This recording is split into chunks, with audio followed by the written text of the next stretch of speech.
নমস্কাৰ ওম শান্তি good bye tension আজি আমি আহি পালোহি তৃতীয়টো দিন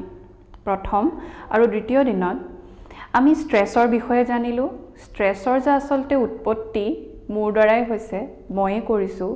আৰু মোৰ নেগেটিভ সংকল্পবিলাকে ইয়াৰ বাবে দায়ী সেই কথাখিনি আমি ইমান সুন্দৰকৈ আৰু বিতংভাৱে আমি ষ্টাডি কৰিলো তাৰ পিছত আমি কিছুমান ষ্ট্ৰেছ ৰিডিউসিং টেকনিক্সও আমি গম পালো কেনেদৰে আমি সেই পৰমাত্মা সেই পৰম শক্তিক মোৰ সংগী বনাই তেওঁক মোৰ সহযোগী বনাই মই কেনেদৰে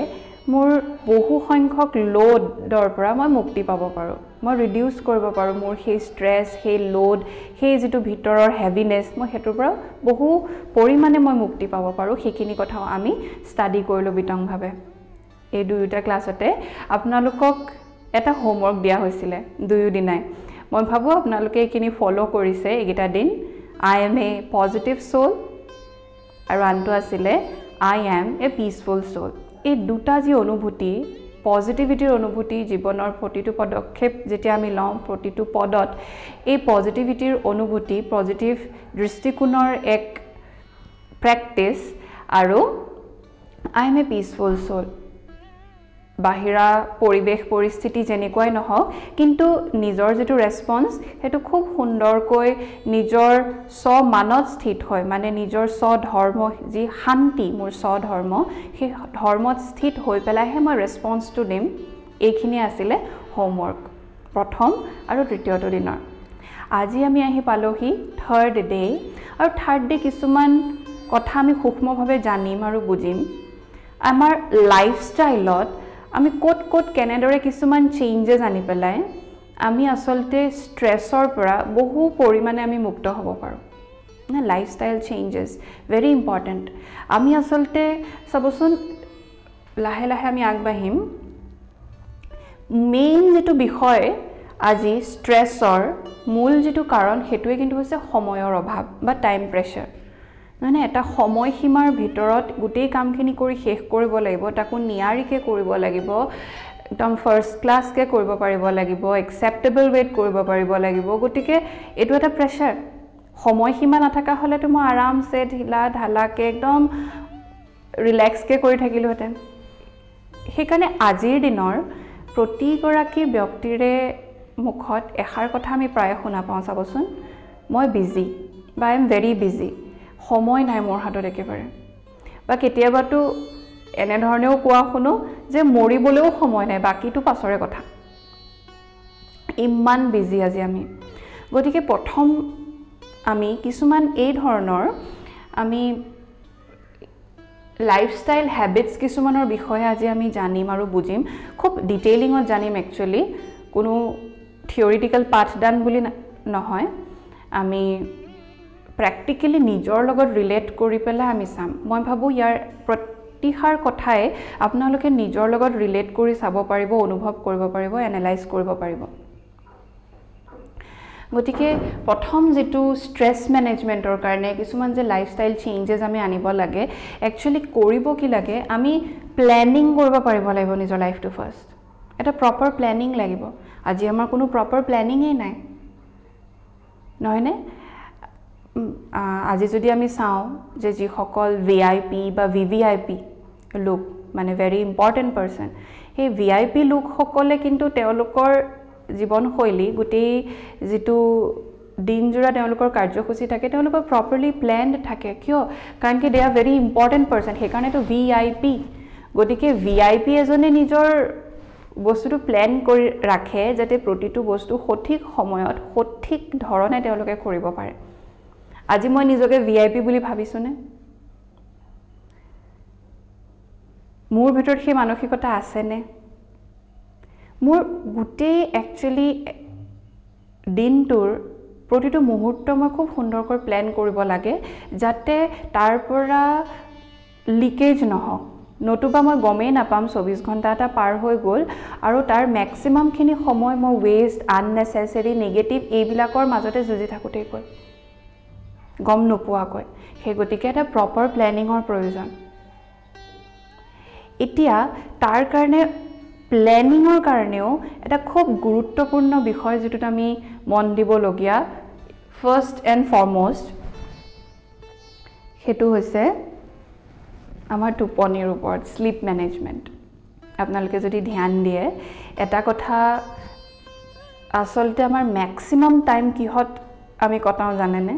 এজন এভাৰেজ হিউম্যান বিং মই এটা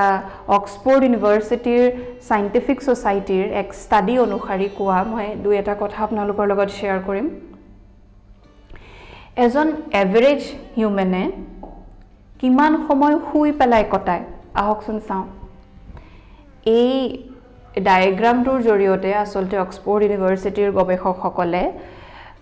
এটা সাৰ্ভে তেওঁলোকে কৰিলে আৰু তেওঁলোকে বুজালে এই ডায়াগ্ৰামটোৰ জৰিয়তে যে এজন যদি এভাৰেজ মানুহৰ আমি ধৰি লওঁ যে তেওঁলোকে জীৱন্ত কালত না 70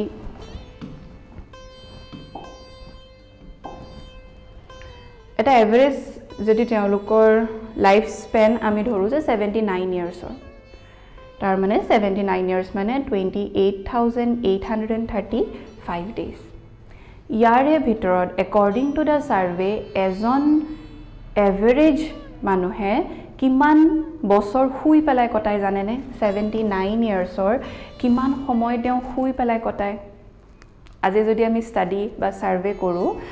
তাৰ পৰা তেখেত সকলে কলে যে 33 ইয়াৰ্ছ অলমোস্ট 33 ইয়াৰ্ছ আমি বিছনাতে থাকো we are in bed for 33 years তাৰে প্ৰায় 26 বছৰ হে মানে ইমানখিনি সময় আমি আসল অৰ্থত টোপনি গৈছো আৰু বাকি প্ৰায় 7টা বছৰ আমি শুবলে চেষ্টাহে কৰিছো টোপনি যোৱা কিন্তু নাই গতিকে আমি এবাৰ যদি সূক্ষ্মভাৱে ভাবি চাওঁ যে আমি এই যেটো এভাৰেজ লাইফ স্পেন 79 ইয়াৰ্ছৰ এই লাইফ স্পেনটোত আমি 33 ইয়াৰ্ছ বিছনাতে কটালো তেতিয়া হলে কিবা এটা পজিটিভ ৰিজাল্টৰ ফালে বা নিজক হলনি কৰাৰ দিশে বা কিবা এটা ভাল এচিভ কৰাৰ দিশে মই কিমান এনাৰ্জি লগালো হয়নে এতিয়া মানে এই ক্লাছটোৰ পৰা বা ক্লাছটোৰ এই পাৰ্টিকুলাৰ পাৰ্টটোৰ পৰা আমি এটো বস্তু বুজিবলৈ চেষ্টা কৰি আছো মই যে দিনটোত কৈ আছো অহৰহ যে মোৰ সময় নাই সময় আমি ক'ত একচুয়ালি ব্যয় কৰি আছো হেতু চেক কৰিব লাগিব এতিয়া হয়তো আপোনালোকৰ মনত এই কোৱেশ্চনটো আহিব পাৰে যে টোপনিটো বহুত ইম্পৰ্টেন্ট নহয় জানো কাৰণ টোপনি যদি আমি নেযাওঁ যদি আমি তাত কম্প্ৰমাইজ কৰো তেতিয়া হলে তো আমাৰ হেলথৰ এফেক্ট হ'ব ফিজিক্যাল হেলথে হওক নতুবা মেন্টাল হেলথে হওক তাত আমাৰ এফেক্ট পৰিব নহয় জানো সেই কোৱেশ্চনটো আমাৰ মাইন্ডলৈ আহে কিন্তু ইয়াত এটা কথা আমি বুজিব লাগিব হকচোন আমি স্লিপ সাইকেলটোৰ বিষয়ে কিছু কথা আমি বুজো এই কথাটো আমি অলপ মনত ৰাখিম যে এই সাৰ্ভেটো আসলতে অক্সফোৰ্ড ইউনিভাৰ্চিটিৰ গৱেষকসকলে তেওঁলোকে এক সাৰ্ভে অনুসৰি এখিনি ডাটা তেওঁলোকে প্ৰভাইড কৰিছে এইটো এটা তাৰ মানে এনেকুৱা নহয় যে এইটো সকলোৰে বাবে কিন্তু এটা এভাৰেজ ডাটা তেওঁলোকে প্ৰভাইড কৰিছে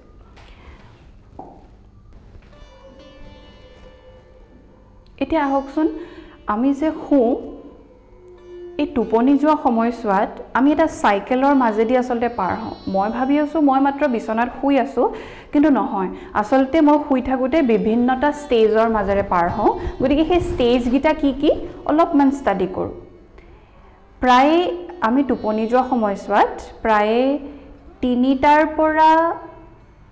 6টা ষ্টেজৰ মাজেৰে আমি পাৰ হওঁ গতিকে এইখিনি অলপমান আমি ষ্টাডি কৰি পেলাই চাম এনেকুৱা স্লিপ সাইকেল এটোক আমি কওঁ স্লিপ সাইকেল বুলি আৰু এই স্লিপ সাইকেল এনেকুৱা স্লিপ সাইকেল আমি 3ৰ পৰা 6টা স্লিপ সাইকেলৰ মাজেৰে আমি পাৰ হওঁ এবাৰ শুবলে যেতিয়া আমি যাওঁ এতে প্ৰায় এটা স্লিপ সাইকেল আপুনি এভাৰেজ ধৰিব পাৰে এটা স্লিপ সাইকেল প্ৰায় 90 মিনিটৰ মানে 1.5 ঘণ্টা এটা স্লিপ সাইকেল সেই 90 মিনিটিয়া এটা স্লিপ সাইকেলত এতিয়া খুব ইম্পৰ্টেন্ট বুজিবলগীয়া পইণ্ট কিনিলে আমি আহিছো যে প্ৰথম যি সোৱা সময় প্ৰথম 5 মিনিট মান সময় এই যে সিলিমিলি টোপনিত আমি থাকো মানে শুবলে গৈছো লাহে লাহে বডিটো আমাৰ ৰিলেক্স হৈ আহিছে মাইন্ডটো ৰিলেক্স হৈ আহিছে কিন্তু গম পাই আছো বাহিৰত কি হৈ আছে মাতগিটাও শুনি আছো কিন্তু সম্পূৰ্ণ চেতনাত নাই সেই সময়খিনি হৈছে এটোক আমি N1 ষ্টেজ বুলি কওঁ প্ৰথম সেই 5 মিনিট মান সময় তাৰ পিছতে লাহেকে আমি N2 ষ্টেজলৈ আমি যাওঁ ইয়ালে আমি এন্টাৰ কৰো আৰু এই ষ্টেজটোক আমি লাইট স্লিপৰ ষ্টেজ বুলি কওঁ মানে টোপনিলে লাহেকে আমি গৈছো হাৰ্ট বিট স্লো হৈ আহিছে বডিটো পুৰা ৰিলেক্সড আমি এটা ৰিলেক্সেশনৰ ষ্টেটলৈ গৈছো আৰু এই যেটো সেকেন্ড ষ্টেজ এই সেকেন্ড ষ্টেজটোত আমি প্ৰায় উচৰাচৰি 40 মিনিট সময় আমি কটাও এই ষ্টেজটোত তাৰপিছত আহিলে থাৰ্ড ষ্টেজ এই থাৰ্ড ষ্টেজটো খুব ইম্পৰ্টেন্ট এটো বুজিব লাহেকে N2 এই ষ্টেজটো শেষ হোৱাৰ পিছত আমি এন্টাৰ কৰো N3 ষ্টেজ যেটোক আমি ডিপ স্লিপ ষ্টেজ বুলি কওঁ এটো ডিপ স্লিপ ষ্টেজ যত সম্পূৰ্ণ আমি এক অশৰীৰী অৱস্থালৈ গুচি যাওঁ শৰীৰৰ স্মৃতিও নাই এখিনি সময়ত না সপোন না কিবা একো নাই একদম এটা মানে অশৰীৰী ডিপ স্লিপ এটো সময়ত আপোনাৰ কোনোবাই যদি জগায়ও থাকে পটককে হাৰ নাপায় ডিপ স্লিপ এই গুটেই যে আমি খুলো গুটেই সময়ছোৱাৰ ভিতৰত আটাইতকৈ ইম্পৰ্টেন্ট হৈছে কিন্তু এই N3 ষ্টেজটো কিয়নো এই যে বডি ৰিকভাৰি হওক বা মাইন্ড ৰিকভাৰি হওক এখিনি এই N3 ষ্টেজটোৰ সময়ত হয় আৰু এটো প্ৰায় 22.5 মিনিট সময় 22.5 মিনিটস ইমানখিনি সময় আমি এটা সাইকেলৰ আমি প্ৰায় ইমানখিনি সময় আমি ডিপ স্লিপলৈ যাওঁ তাৰ পিছত আমি লাহেকে এন্টাৰ কৰো এটো REM ষ্টেজ মানে কি জানানে এটো আসলতে যদি আমি ভাঙি চাও এটো ৰেপিড আই মুভমেন্ট ষ্টেজ তা মানে লাহেকে আমি এই ষ্টেজটোলে এন্টাৰ কৰো ৰেপিড আই মুভমেন্ট মানে যত আমাৰ চকুগিটা লাহে লাহে মুভমেন্ট কৰিবলৈ আৰম্ভ কৰে মানে আমি টোপনিৰ পৰা হাৰ পাইছো কিন্তু বডিটো এতিয়াও সেই আগৰ ষ্টেজটোতে আছে কিন্তু বডিটো হিলডুল নাই কিন্তু চকুৰ মনিগিটা লৰিছে ৰেপিড আই মুভমেন্ট ষ্টেজ এইখিনি সময়ত আমি সপোন দেখো বা অন্যান্য কিছুমান ভিতৰত আমি অনুভূতিও কৰো এই সময়খিনি হৈছে REM ষ্টেজ গতিকে এই চাৰিটা ষ্টেজ ফাৰ্ষ্টতে বুজক খুব ইম্পৰ্টেন্ট এই পাৰ্টটো বুজাটো N1 টোপনিত লাহে লাহে পৰিছো N2 যেটো light slip N3 deep sleep এটো হৈছে মোস্ট ইম্পৰ্টেন্ট ইয়েস আৰু এটা কথা ক'বলৈ থাকিলে যেটো N3 ষ্টেজটোত আমি ডেল্টা ষ্টেজ বুলিও কওঁ ডেল্টা লাষ্ট ক্লাছত আমি পঢ়িছিলো বাট আমি ডিসকাস কৰিছিলো সেকেন্ড ডে যেটো আমাৰ ক্লাস আছিল গুড বাই টেনশনৰ যে ডেল্টা ওয়েভ আমাৰ পৰা কেতিয়া প্ৰকম্পন আমাৰ দ্বাৰা কেতিয়া ৰেডিয়েট হয় যেতিয়া আমি ডিপ স্লিপত থাকো নতুবা যেতিয়া আমি মেডিটেটিভ ষ্টেটত থাকো আমি অশৰীৰী অৱস্থাৰ যেতিয়া অনুভূতি কৰো তেতিয়া আমি ডেল্টা ষ্টেজৰ অনুভৱ কৰো গতিকে এই যেটো ডেল্টা ষ্টেজ এইখিনি সময়ত আমাৰ মাইন্ড এন্ড বডি ৰিকভাৰি হয় তাৰ মানে এটা সাইকেল 90 মিনিটিয়া এটা সাইকেলত মাত্ৰ 22.5 মিনিট সময়হে আমাৰ হে ৰিকভাৰি হ'ল তাৰ পিছত আমি এন্টাৰ কৰিলো এই REM ষ্টেজলৈ এতিয়া এনেকুৱা প্ৰায় কেটা সাইকেল হয় বুলি মই কলো প্ৰায় 3 ৰ পৰা 6টা সাইকেল কাৰণ 1.5 ঘণ্টিয়াকে তেনেকুৱাকে সাইকেল হৈ গৈ থাকে কেবাটাও সাইকেল আকৌ আমি এন্টাৰ কৰো কিন্তু এইখিনতে এটা কথা আহে প্ৰথম সাইকেলটোত আমি যিমান সময় N3 ষ্টেজত আছো মানে ডেল্টা ষ্টেজত আছো সেকেন্ড সাইকেলটোত যে এন্টাৰ কৰিম লাহেকে কি হয় আহে জানেনে N3 ষ্টেজটো কমি আহি থাকে তাৰ মানে ইয়াত যদি মই 22 মিনিট সময় N3 ষ্টেজত আছিলো সেকেন্ড সাইকেলটোত মই হয়তো 10 বা 15 মিনিট সময়হে মই ডেল্টা ষ্টেজলৈ যাম মানে মাত্ৰ 10 বা 15 মিনিট সময়হে মোৰ শৰীৰ আৰু মনে ৰিকভাৰিৰ কাৰণে পাব আৰু ম্যাক্সিমাম কি বাহি যায় REM ষ্টেজটো বাহি গৈ থাকে তৃতীয় ষ্টেজ পালো লাহেকে ডিপ স্লিপ আৰু কমি আহিলে আৰু কি হৈ গল মোৰ REM ষ্টেজটো বাহি গৈ থাকিল যত মই অকল সপোন দেখাৰহে হেতু বাহি গৈ আছে এইখিনি সময়ত কোনো ধৰণৰ ৰিকভাৰি কিন্তু নহয় তাৰ মানে প্ৰথম দুটা সাইকেলতে মাত্ৰ মোৰ বডিটো ৰিকভাৰি হয় দুটা সাইকেল মানে এই প্ৰথম 3 ঘণ্টা 1.5 ঘণ্টা 90 মিনিট কে যে এই 1.5 ঘণ্টা সময় মই খুলো সেইখিনি সময়তহে মাত্ৰ মোৰ ডিপ ৰিকভাৰি হৈছে তাৰ পিছত যে মই শুই আছো ইয়াত কিন্তু মোৰ বডিটো পৰি আছে মই ভাবিছো যে বাজি ইমান সময় খুলো 8-9 ঘণ্টা সময় মই বিছনাতে থাকিলো তাৰমানে মই প্ৰায় 6টা 7টা সাইকেল মই কমপ্লিট কৰিলো কিন্তু যোন বডিটো আৰু ভাগৰুৱা যেনহে লাগিছে কিয় ভাগৰুৱা যেন লাগিছে জানেনে very important to understand কাৰণ মই যিমান সাইকেল বাহি গল মই ডিপস এটুলে এ ডেল্টা স্টেজটো নাই পোৱা মই ম্যাক্সিমাম কিহত আছো আৰএম স্টেজত আছো মানে সেই এই আৰএম স্টেজত যদি বেছি সময় থাকো আমাৰ মনটো আৰু হে ভাগৰি যায়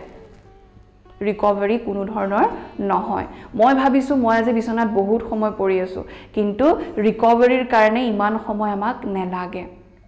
আপোনালোকেও হয়তো অধ্যয়ন কৰিছে যে আমাৰ সমাজৰ কেবাজনো বিশিষ্ট ব্যক্তি যেনে ধৰক পুৰণা আমাৰ অতীতৰ গৱেষকসকল থমাস এলভা এডিসন হক বা আমাৰ নিকোলাস টেসলা আমি যদি প্ৰেজেন্ট টাইমৰ আমি ধৰো ইলন মাস্ক স্পেসএক্স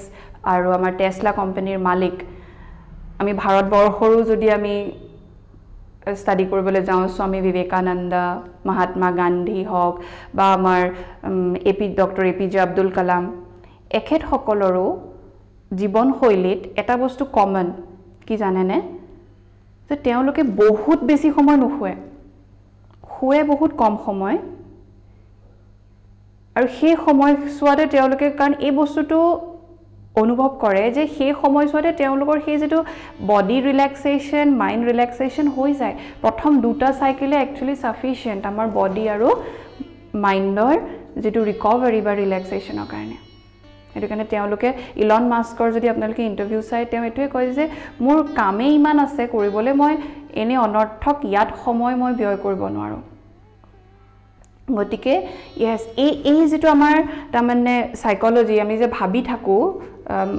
যে বহু বেছি সময় খুলেহে আমাৰ ৰিকভাৰি হ'ব বডিটো এটো আসলতে নহয় এই প্ৰথম সাইকেল গিটা খুব ইম্পৰ্টেন্ট হে কাৰণে এই সময়ছোৱাই যদি আমি এটা ডিপ স্লিপত আমি গৈছো তেতিয়া হলে আমাৰ কিন্তু required যিখিনি ৰিকভাৰি হেখিনি অলৰেডি হৈ গল এখন গ্ৰাফ আপোনালোকে যদি চাই এই গ্ৰাফখনৰ থ্ৰুদিও অলপমান আমি বুজিব পাৰিম যে এইগিটা সাইকেল এটো প্ৰথম সাইকেল দ্বিতীয় তৃতীয় চতুৰ্থ আৰু পঞ্চম এইগিটা সাইকেল এতিয়া প্ৰথম আৰু দ্বিতীয় সাইকেলটোতে দেখিছে না ডিপ স্লিপলে আমি গৈছো ডিপ স্লিপ লাহে লাহে ডিপ স্লিপলে আমি নেজামে মানে ডেল্টা স্টেজটো আমি এন্টাৰে নকৰো আমি ম্যাক্সিমাম টু ম্যাক্সিমাম কিহত আছো এই আৰইএম স্টেজটোত আছো এইখিনি আৰইএম স্টেজ এই আৰইএম স্টেজ মানে ৰেপিড আই মুভমেন্ট স্টেজত যিমানেই থাকিব আৰু বেছি ভাগৰুৱাহে হ'ব বিছনাত পৰিহে আছে আৰু মই ভাবিছো মই ৰিলেক্স হৈ আছো কিন্তু জুখতকে বেছি ভাগৰিহে মই গৈ আছো এখানে এই পাৰ্টটো বহুত ইম্পৰ্টেন্ট মই বুজি পোৱাটো তাৰ পিছতে মানে কিয় বুজাটো ইম্পৰ্টেন্ট কাৰণ মই টোপনিটো আমি কিয় যাও যেনেদৰে মোবাইলটো যেতিয়া চাৰ্জ নাইকিয়া হয় আমি তাক ৰিচাৰ্জ কৰিবৰ কাৰণে আমি তাক চাৰ্জত লগাও গতিকে টোপনি আসলতে ইম্পৰ্টেন্ট আমাক আকৌ ৰিচাৰ্জ কৰিবৰ বাবে কাৰণ সঠিক যদি আমি টোপনি আমি সঠিক সময়ত নেযাও তেতিয়াও কিন্তু আমাৰ কাৰণে বিপদ তেতিয়াও আমি হেলথ ওয়াইজ হক বা মেন্টালি হক আমাৰ গোটেই বস্তুটো ডাউন হৈ যায় আমি নোৱাৰো কাৰণ আপুনি সবচোন নুখুৱাকেও আপুনি থাকিব পাৰিব দুদিন কিন্তু নুখুৱাকে আপুনি নোৱাৰে কাৰণ যেনে তেনে হলো আপোনাৰ বডিটোৱে সেই বস্তুটো আপোনাৰ পৰা সংগ্ৰহ কৰিব যিখিনি আপোনাৰ ৰিকোয়াৰ্ড মানে ৰেষ্ট বডিটোৱে বিচাৰে সেইখিনি আপুনি জোৰ জবৰদস্তি পঢ়িব বিচাৰিলেও বডিটোৱে চকিতে আপোনাৰ টোপনি আহিব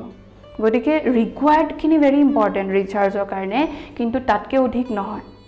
গতিকে এতিয়া হয়তো লাহে লাহে আমি এই ক্লাছটোৰ পৰা আমি অনুভৱ কৰিব পাৰিছো যে এই যে 33 years we are in bed আমি যেটো অক্সফোৰ্ড ইউনিভাৰ্সিটিৰ ষ্টাডি আমি চাইছিলো 33 বছৰ আমি বিছনাতে আছো আমি ভাবিছো টোপনি আমাৰ কাৰণে জৰুৰী আমি আমাৰ ৰিলেক্সেশনৰ কাৰণে কৰি আছো বডিটো ৰিকভাৰি কাৰণে কৰি আছো কিন্তু 33টা বছৰ আমাৰ ৰিকভাৰিৰ কাৰণে একচুয়ালি নেলাগে আৰু তাৰ পিছত আমি কি বুলি কওঁ যে মোৰ সময় নাই মোৰ হাতত হয়নে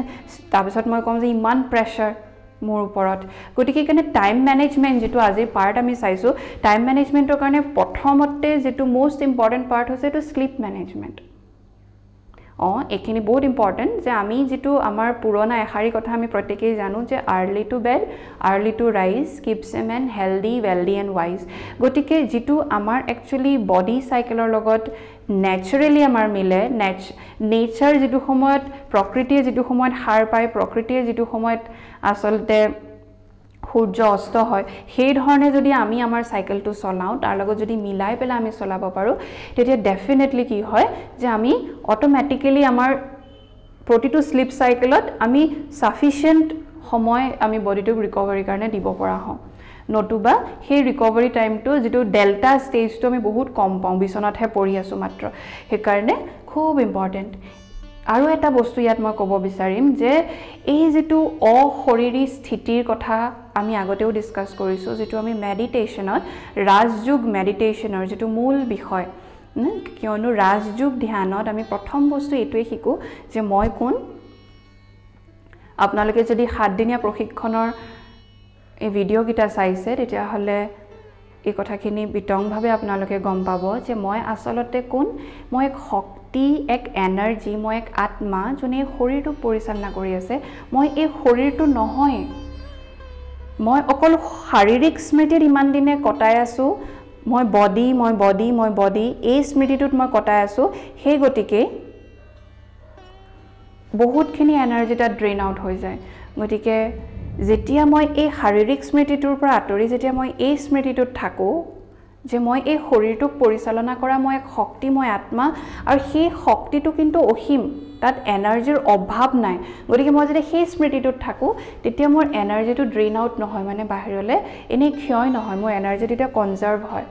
মই ষ্ট'ৰ কৰিব পাৰো এনাৰ্জি তেতিয়া আৰু সেই যেটো স্ট্ৰেছ আউট ফিল কৰো একদম ভাগৰুৱা যেন ফিল কৰো সেই বস্তুটো মোৰ নাথাকে আমি যোৱাটো ক্লাছত ডে 2ত আমি আমাৰ এই ঈশ্বৰ বিশ্ববিদ্যালয়ৰ প্ৰাক্তন সঞ্চালিকা জানকী দাদিৰ বিষয়ে আমি স্টাডি কৰিছিলো তেখেতৰ বিষয়ে জানিলো যে তেখেতক টেক্সাস ইউনিভাৰ্চিটিয়ে the most stable mind in the world বা ডেল্টা ওমেনৰ টাইটেল দিছে সেই কিতাপ তেখেতে অৰ্জন কৰিছে তাৰমানে সেই ডেল্টা ষ্টেজত তেখেতে অকল সেই ডিপ স্লিপ সেই গুটেই যে টোপনিৰ সাইকেল গিটাৰ কথা পাতিলো সেই 22.5 মিনিট সময় না যায় তেওঁ সেই ডেল্টা ষ্টেটত কেনেকে থাকে অহৰহ দিনটো প্ৰতিটো কাৰ্য ব্যৱহাৰত আহুতেও তেওঁ সেই ডেল্টা ষ্টেজত আছে তাৰমানে ফুল অন গুটেই দিনটোৱে তেওঁ ৰিকভাৰি ষ্টেজতে আছে বডি ৰিকভাৰি মাইণ্ড ৰিকভাৰি গুটি এই যে ৰিকভাৰি ষ্টেজত আছে তেওঁ ভাগৰিবনে কেতিয়াবা তেওঁ কেতিয়াবা ষ্ট্ৰেছত আহিবনে তেওঁ কেতিয়াবা ড্ৰেইন আউট যেন অনুভৱ হ'বনে নহয় কিয়নো এনি টাইম তেওঁ নিজকে ৰিকভাৰ কৰি আছে কেনেদৰে কৰিছে এই যে আত্মিক স্মৃতি নিজৰ যি প্ৰকৃত স্মৃতি আত্মাৰ সেই অনুভূতিত এনি টাইম আছে শাৰীৰিক স্মৃতিত নাই এই বিষয়ে আপোনালোকে খুব বিতংভাৱে গম পাব 7 দিনীয়া প্ৰশিক্ষণ যেতিয়া আপোনালোকে কৰিব আৰু ইয়াৰ বাবে মই প্ৰতিগৰাকীকেটো অনুৰোধ কৰিম যে আপোনালোকে আপোনাৰ একেবাৰে নিকটি পৰ্ব যি সেৱা কেন্দ্ৰ তালে গৈ ফেলে আপোনালোকে শিকক আৰু বুজক ৰাজযোগ ধ্যান আৰু আমালে কেবাজনেও প্ৰশ্ন প্ৰেৰণ কৰে আমাক সুধে এই বিষয়ে সেই গতিকে আমি এক অফিচিয়েল নাম্বাৰ আমি স্ক্ৰিনত দিছো সেই নম্বৰটো আপোনালোকে কন্টাক্ট কৰিব পাৰে বিকে মহেশ ভাই তেখেতে আপোনাক খুব সুন্দৰকৈ জনাব যে আপোনাৰ ঠাইৰ পৰা একেবাৰে নিকটি পৰ্ব সেৱা কেন্দ্ৰ কি হ'ব তাত আপুনি কেনেদৰে কন্টাক্ট কৰিব পাৰে এইখিনি কথা আপোনালোকক জনাব গতিকে এই যি মেডিটেশন যাৰ প্ৰেক্টিছৰ জৰিয়তে আমি অশৰীৰী স্থিতিৰ অনুভূতি কৰিব পাৰো আমি ৰিলেক্সেশনৰ অনুভূতি কৰিব পাৰো যাৰ জৰিয়তে আমি টাইম মেনেজমেন্ট ষ্ট্ৰেছ মেনেজমেন্ট গুটেইখিনি কৰিব পাৰো এই সুন্দৰ যি বিদ্যা আপোনালোকে শিকিব পাৰে ব্ৰহ্মকুমাৰী সেৱা কেন্দ্ৰলৈ গৈ নেক্সট আমি কি ষ্টাডি কৰি আছিলো লাইফষ্টাইল চেঞ্জেছ কিছুমান যাৰ জৰিয়তে আমি ষ্ট্ৰেছ মেনেজ কৰিব পাৰো সো প্ৰথমটো হৈছে যে লাইফষ্টাইল মেনেজমেন্টৰ কাৰণে আমাৰ প্ৰথম ইম্পৰ্টেন্ট আমি কি ডিসকাস কৰিলো sleep management is very important আৰু মই সেই কাৰণে সাইকোলজিক্যালি আপোনালোকক মই এটো বস্তু আপোনালোকক অনুভৱ কৰিবলৈ আসলতে মই কৈছো বা বিচাৰিছো যে এই যেটো আমাৰ এটা ভ্ৰান্তি যে বহু সময় খুলেহে মই ৰিকভাৰ হম এই ভ্ৰান্তিটোৰ পৰা আমি ওলাব লাগে নহলে বা আমি ম্যাক্সিমাম সময় শুই বহিয়ে তেনেকৈ শুই থাকোতে কটাম আৰু লাষ্টত আমি কমপ্লেইন কৰিম যে মোৰ সময় নাই আৰু লাষ্টত আই মিন ষ্ট্ৰেছ আৰু নেক্সট বস্তুটো আপোনালোকে স্ক্ৰিনত দেখি গম পাইছে হয়তো যেটো আজি আমাৰ জীৱনৰ এক কমন পাৰ্ট আমি ম্যাক্সিমাম সময় কোট আমি ক্ষয় কৰিছো কোট গৈ আছে আমাৰ সময় স্ক্ৰিনত মানে আমি স্ক্ৰিন টাইমিং ইমান বেছি আজি বাঢ়ি গৈছে যে আসলতে ইমানবোৰ সাইটছৰ লগত আজি আমি জড়িত ইমানবোৰ তাৰ মানে সোশ্যাল সাইটছৰ লগত এনি টাইম আমি মেন্টালিও ইনভলভড আমি ফিজিক্যালিও ইনভলভড হৈ আছো তার সময় তাত কিমান সময় আসলতে আমি দিলু আমি গমেই নাপাওঁ সেই কাৰণে এই বস্তুটো আমি যদি নিজে সেলফ এনালাইসিস কৰি চাওঁ যে এটো এটা খুব ইম্পৰ্টেন্ট ডিভাইস আজিৰ ডেটত আমি প্ৰতিটো বস্তুৰে এটা বেয়া ভাল দুইটা সাইডে থাকে আজি মোবাইলটো আছে কাৰণে আপুনিও ঘৰতে বহি এই ক্লাছটো তাত শুনি আছে নহয়নে গতিকে ভাল বেয়া দুইটা সাইডে আছে কিন্তু নিজকে এবাৰ খুব অনেস্টলি কোৱেশ্চন এটা কৰি চাব যে এই মোবাইলটো মই অপব্যৱহাৰ কৰিছো নেকি এই মোবাইলটো মই কিমানখিনি সময় অলাগতিয়ালকে ব্যৱহাৰ কৰিছো ইউজ কৰিব নালাগিছিল কিন্তু মই এইখিনি সময় এনেই মাত্ৰ স্ক্ৰিনখন স্ক্ৰল কৰি আছো এনেই চাই আছো যেটো বস্তু মোৰ লগত কোনো লিংকেই নাই যেটো বস্তু হয়তো মোৰ সাবকনশিয়াস মাইন্ডত কিবা এটা নেগেটিভ ক্ৰিয়াহে কৰি আছে যেটো হয়তো মোৰ মনটোকো ভাগৰুৱাহে কৰি পেলাইছে এনেই চাই আছো কিমান ইম্পৰ্টেন্ট মোৰ কাৰণে আজিৰ ডেটত পেৰেন্টছে আমাৰ ওচৰলৈ প্ৰায় আহে তেওঁলোকে কমপ্লেইন কৰে যে ল'ৰা ছোৱালী মোবাইলটো নেৰাই হ'ল অকল মোবাইলে লাগে তাহাঁতক কিন্তু মই ঘৰখনত সেই ডিসিপ্লিনটো ৰাখিছোনে সেই প্যাটাৰ্নটো ৰাখিছোনে যে মোবাইলটো অকল যেতিয়া প্ৰয়োজনীয় হেতু সময় ইউজ কৰিছো যেনেদৰে এটা টাইমত আমাৰ ল্যান্ড ফোন বিলাক আছিল যেতিয়া প্ৰয়োজনীয় অকল তেতিয়া ব্যৱহাৰ কৰিলো আৰু থৈ দিলো অকল তেনেদৰে ব্যৱহাৰ কৰিছোনে নে ময়ো any time any as a time pass মই ইউজ কৰি আছো মই যদি as a time pass use কৰি আছো মই মোৰ ফ্যামিলি মেম্বাৰলে বা মোৰ বাচ্চাটোলে এটো বাৰ্তাই কিন্তু প্ৰেৰণ কৰিছো যে তুমিও যেতিয়া তেতিয়া ব্যৱহাৰ কৰিব পাৰা সেই গতিকে খুব ইম্পৰ্টেন্ট নিজকে এবাৰ কোৱেশ্চন কৰক নিজকে এবাৰ সুধক যে এইখিনিত মই কিমান চেঞ্জেস আনিব পাৰিছো আৰু এটা সাৰ্ভে অনুসাৰি আসলে এজন এভাৰেজ মানুহে প্ৰায় কি কৰে যে প্ৰতি 1 ঘণ্টা নহওতে নিজৰ ফোনটো চেক কৰে মেছেজটা আহিলে নেকি মানে কোনবাই ফোনে কৰিছে নেকি এটো এটা তাৰমানে আমাৰ কি হৈ গল জানে না এটা অভ্যাস এটা হ্যাবিট আমি গমেই পোৱা নাই যে আমি ম্যাক্সিমাম আমাৰ মাইন্ডৰ ম্যাক্সিমাম পোৰশন যে তাতে এংগেজ হৈ আছে মাইন্ডটো ৰিল্যাক্স নহয় মানে আৰু তাৰ পিছত দায়িত্বত ইমান বিলাক দায়িত্বৰ লিষ্ট আছে নে ল'ৰা ছোৱালীৰ দায়িত্ব অফিচৰ দায়িত্ব বজাৰ সমাৰ গুটেইখিনি সমজোৱা দায়িত্ব ইমান লিষ্ট আৰু তাতে আকৌ মই মোৰ মাইন্ডৰ গুটে 100% সেই দায়িত্ববিলাকত লগাবই পৰা নাই আধাখিনি কোড এংগেজ হৈ আছে এই বিলাকত সেইকাৰণে আজিৰ যেটো ক্লাস যত আমি লাইফষ্টাইল চেঞ্জেস ফৰ স্ট্ৰেছ মেনেজমেন্টৰ যেটো প্ৰথম ক্লাস ইয়াৰ আৰু এটা খণ্ড আহিব পাৰ্ট 2 পাৰ্ট 1ত আমি এই দুটা গুৰুত্বপূৰ্ণ বিষয়ৰ কথা শিকিলো প্ৰথমটো স্লিপ মেনেজমেন্ট আৰু দ্বিতীয়টো হৈছে আসলে স্ক্ৰিন টাইম মেনেজমেন্ট এই দুটা বিষয়ৰ ওপৰত ক্ৰিয়া কৰক প্ৰথমতে প্ৰথম আপোনাৰ লাগিব যে মই জোৰ জবৰদস্তি অকমান নিজৰ লগত কৰিবলগীয়া হৈছে কিন্তু লাহে লাহে এই বস্তুটো আপোনাৰ নেচাৰেল হৈ যায় ইয়াত যদি আপুনি হালখলনি কৰে অলপমান লাইফষ্টাইলত যদি হালখলনি কৰে পাছত আপোনালোকে দেখা পাব মোৰ ওচৰত সময়চোন ইমান সময় আছে আৰু তাৰ পিছতো মই কি কৈ আছিলো আই মিন ষ্ট্ৰেছ গতিকে এই গিটা বিষয় মই ভাবো আপোনালোকে গুৰুত্ব সহকাৰে লব আৰু নিজৰ ওপৰত অলপ ক্ৰিয়া কৰিব আমি অকল স্ট্ৰেছৰ পৰা মুক্ত হ'বলৈ বিচাৰিলে নহব আমি কিন্তু নিজে কুচকাবাজ কৰিব লাগিব আমি শুনিছো বুজিছো কিন্তু এইখিনি ইমপ্লিমেন্টটো কৰিব লাগিব ইয়াকে কৈ আজিৰ এই থাৰ্ড ক্লাস মই এইখিনিতে সমাপ্ত কৰিছো ইয়াৰ পিছতে আহিব এই চতুৰ্থ দিনত ডে 4ত ইয়াৰে সেকেন্ড টু পাৰ্ট আসলতে পাৰ্ট 2 লাইফষ্টাইল চেঞ্জেছত আমি আৰু কি কি হালখলনি কৰিব লাগে গতিকে কন্টিনিউ আপোনালোকে চাই যাব ওম শান্তি